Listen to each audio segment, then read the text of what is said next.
Welcome viewers, I'm your host for today. My name is Joseph Gadesha. A few weeks ago, Kenya went through elections where a lot of people were expecting violence, and especially after the 2007-2000 election, post-election violence that rocked Kibera. International and local journalists were all come to Kenya to witness this violence which never took place. And the reason why this violence never took place is that some mechanisms were put in place where a few individuals tried to see that a repeat of that doesn't happen again. Today we have a friend of mine who's gonna tell you a name, the organization he works. Welcome, Mr.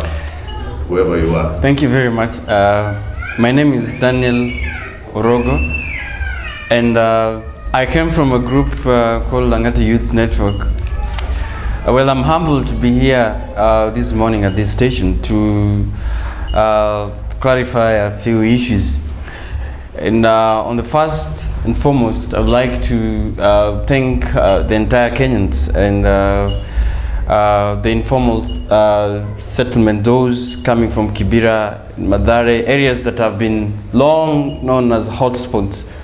I'd like to ask them that we are giving them a thumb up for the peace that they have maintained throughout, despite the hiccups that we are having with all process of election management and result information, result processing. I also like to mention the work that was done by various institutions, the IEBC, the work that was done by the peace monitors, the work that was done by election monitors and the party agents.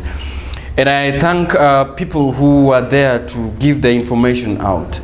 And all the media, the international media has been mentioned, and even the local media, Kibera News Network inclusive. I saw you doing rounds to keep people vigilant and provide information at time. That was what I'd like to mention today in brief. It's like the country right now, it has the stake. We are at a crossroad. And a crossroad in a manner that the election that we trusted various institutions to give us credible, fair, and to influence an outcome that is fair in conduct, there's been doubt on that particular case. And the county at large is waiting with bated breath whether the jurisdiction that is given within our Court of Appeal is going to reflect not only 40 million Kenyans, not only voters, but the ideas of 40 million Kenyans. And right this morning, as the proceedings are going on, there is a view within us, especially in Kibera slums, as you well said, that this is an area that has been normally put in headlines at the hotspot by both the local and international media. And for this round, we've disappointed the hurt mongers, the warmongers that were expecting that Kibera is going to erupt. But unfortunately, or fortunately, we've shown the world that in Kibera we uphold peace and we respect democracy to prevail. And I think from that particular state, we are humble, and that's why I'm here today. And I'm humbled again to be hosted by Kibera News Network to carry forward this particular information of peace to give it to people. Okay, now tell us about your organization. What was your, what was the campaign? What was your mandate when it came to tell people to maintain peace? Well, Langata Youth Network is a partner of peace. And the foundation of Langata Youth Network is given to the young people to participate in areas of political, social, and economical.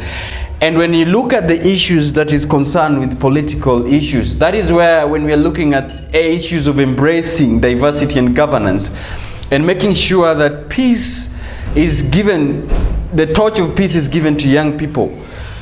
It is our focus that peace not only it's given when we are looking at the issues of election, the issues of election monitoring, or the issues of political campaign, but peace in itself is a final product of truth, justice, and reconciliation, and it comes last, not the first. Now, the Langata Youth Network, in its program, has been doing for a number of four years. I've been calling the stakeholders accountable.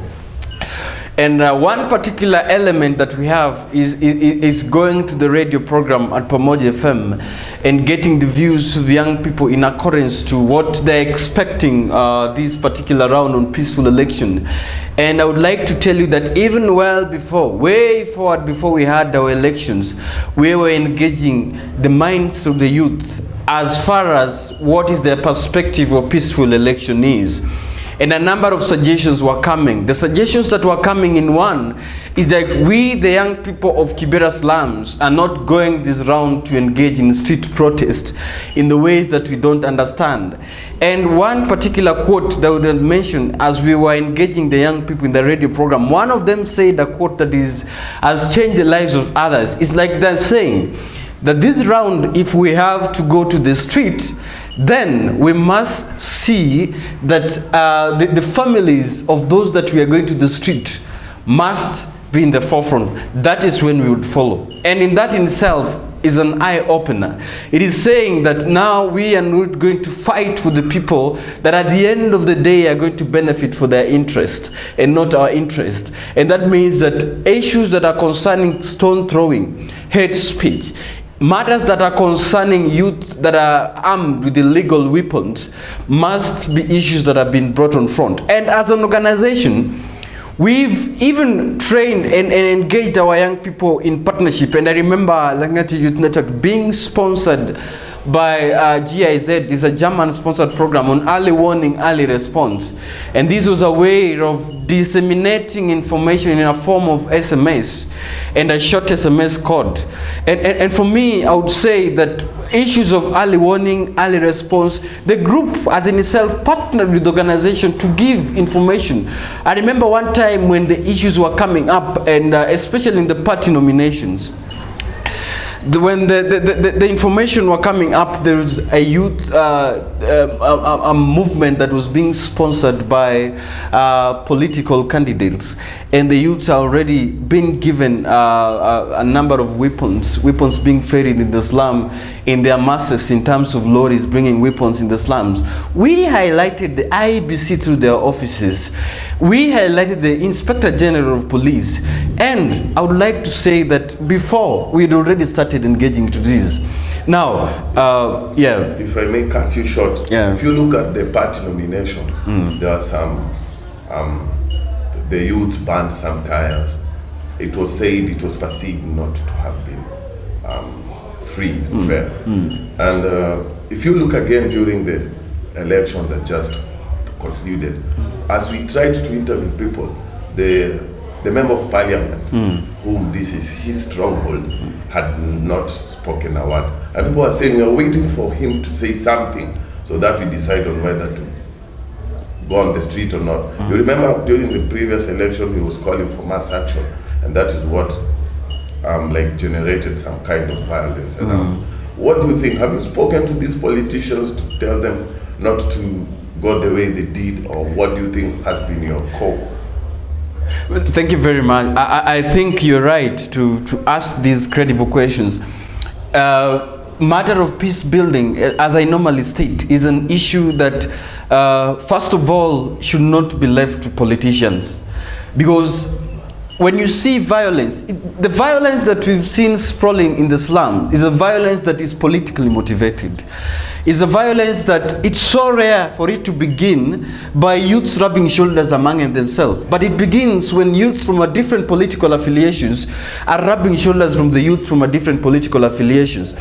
And when we try to connect the past nomination with the current political campaigns and political elections that we are going to have, I think we once raised a concern as an organization, and we said that if this is not put into check, when we are seeing the young people in participating in burning tires along the street, can we relate this to an upcoming general March election? Because that is a sign of early warning. That is a sign that if there is no internal democracy within the party, then there will not be an open process, an electoral process within the general election. I remember that once we raised this in our radio program, once we've even given our platform to the local media, once we even participated in a process to hand in a petition to ask those stakeholders that are concerned to check this particular process. And when you're saying that a politician did not participate fully in committing to peaceful election, I normally ask the question, what did you expect? Because if we put an end and tell and disarm the youth and preach the rule of law, there will not be a fertile ground for a politician to issue campaign. So it is upon us, it is upon ourselves. Like I remember one particular question that we even called Kibera News Network, when we are doing a campaign amongst the aspirants and asking them to commit to a peaceful process, asking them to sign petition. The turnout was very poor. And in itself, we said, if we are not putting into check, the situation will not be different during the 4th March elections. Okay. Yeah. Now that we didn't have any violence, whom can you pat the shoulder and say, these are the people who like spearheaded? Is it people like you, or do you have specific organizations you think they did their work very well? Or who can you praise for that? First of all, as I mentioned before, this is a thumb up for a number of Kibera residents who committed that despite the outcome, we are going to stick to our houses and we are not going to move in the street with pangas and throw stones. I would like to say that we can thank them first of all for upholding this information. But as you well know, for them, they were the recipient. There were people that were behind disseminating this information. This was a number of various institutions, and let us not throw stones to IEBC at this end. There is a number of campaigns that was done to give civic education to young people. This was being done, spearheaded by Interim Independence and the Boundaries Commission, the IEBC. I would also like to thank them. Now, with the local CBOs, with the local networks like Langata Youths Network, with the local networks like Humanity Trust, who through their campaign, with the local network, even I remember the program, but it's spearheaded by USAID. The campaign is called Kenya Tunawezo. The campaign that is spearheaded by CHF International. The campaign that is their partner Kituo cha Sheria and PeaceNet. I think in itself, these are people that we are thanking for the work, the empowering the young people with relevant information on leadership, relevant information on Kituo is giving an information on civic education. CHF is also partnering with them, and PeaceNet is giving information on peace. I would also like to thank the local media. Let us not forget the work that has been done by local media. And let us really say that when we say Kibera was a hotspot, it is not the work of the national media that will done this. It's the work of medias like Kibera News Network, the work of Voice of Kibera, the work of Ghetto Mirror. This is information that you publish and give to a local mwananchi. Give it to that rural mama at the village.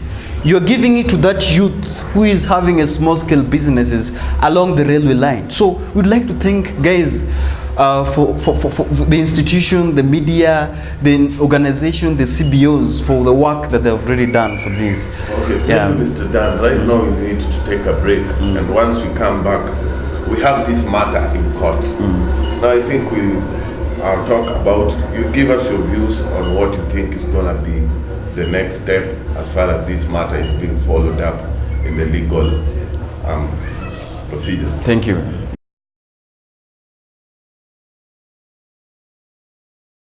Welcome back, viewers. Thanks again for following it with us.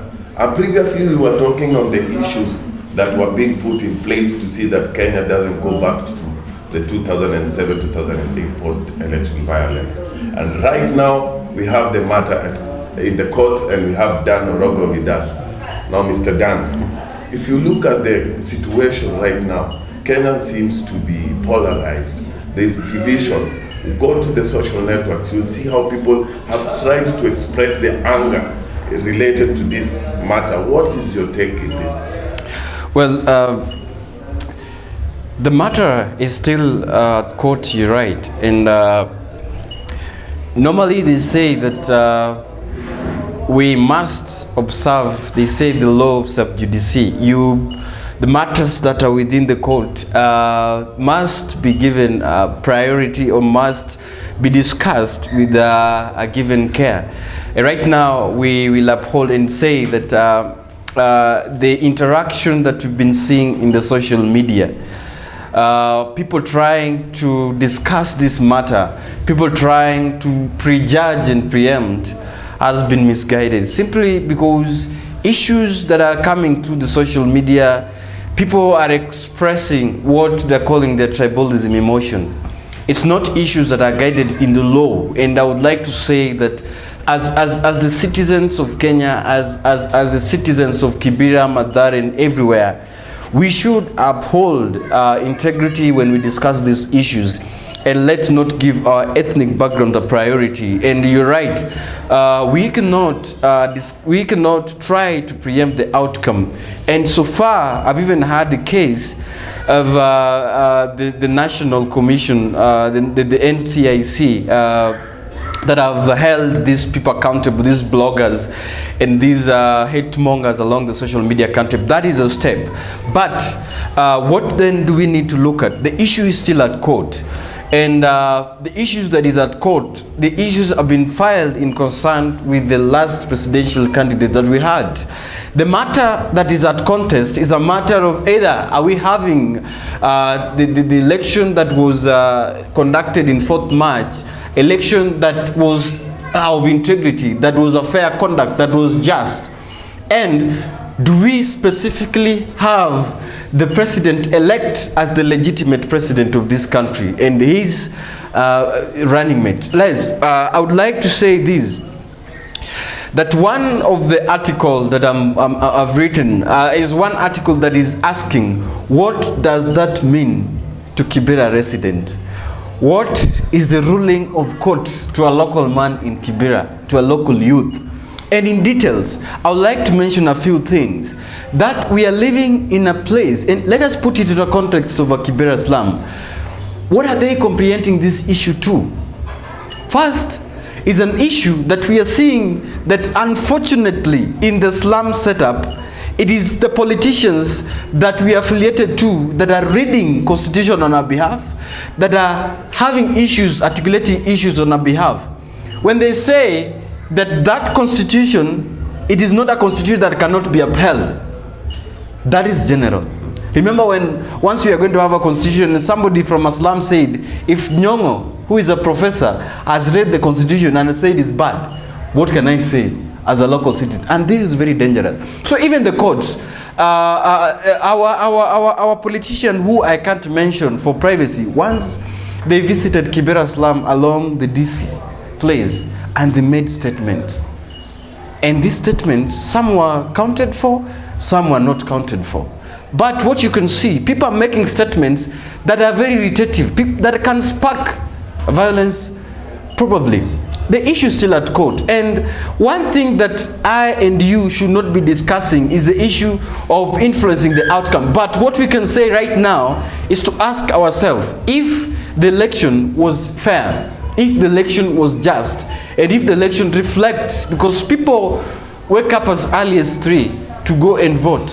And honestly, you cannot tell me that you are waking up to vote at 3 if the people had already decided the outcome of the vote. It is unfair, it is unjust. If that should be found that is something that happened, it is something that we cannot accept as media, as movements, as activists, people who are working in the organization trying to educate the local man. We represent the view of the people and we cannot accept that. Now, where is the bridge? How do we give this information to a slum person? Especially that now the court is at procession. One, what we should say, tell our followers that let us be patient, let us give the court its time to be just in the conduct. And again, let us be very careful not to only give them one side of this ruling and tell them that, suppose, remember, Article 138 of the Constitution says there are only 2 possibilities, only 2. One is if we found that there was the fraud within the election process itself, and that the court is going to find out, we are going back to a fresh election, or rather what we'll call a fresh runoff. Yeah. Okay, thank you so much, Mr. Dan. Now, I would like you to turn to the camera. Yeah. Give the politicians an advice and the general public. Well, normally I say that elections are just part of a political process. And a political process is a process that comes and goes. It's a process that, as much as is a process that involves decision making, Kibera, we must uphold peace. Because when we burn our shanties, when we burn our houses, we have nowhere else to go. Kibera is our home. It is a place, it is a city that we stay, it is a place that we bring up our children and raise our families. If we burn them, then it means we will not have an opportunity again to live in a peaceful environment.